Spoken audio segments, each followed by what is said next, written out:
I'm going to show you two ways to do a one-time location share on Android, either by using Messages or Google Maps.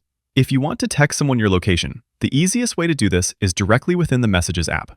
Open Messages in the conversation where you want to share your location, and then look for the little plus icon on the left side of your text input field. Tap the plus button, and then look for One-Time Location.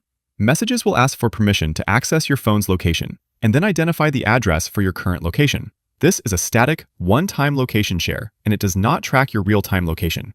If you move and go somewhere else after sharing your location, that address does not change or update, and your friend won't know where you went. Another way to do this would be through Google Maps. Open Maps and find the location you want to share. This can be anywhere, and you don't need to currently be at the location you're sharing. If you're sharing your own location, you can tap the blue dot on the map. Or, if you're sharing a location somewhere else, you can long press any spot on the map to select that location. Then, you'll just tap the share button, and you can send the location to someone via text, email, or whatever app you prefer to use. Android does also have a real-time tracking feature that shows your current location when you're on the move.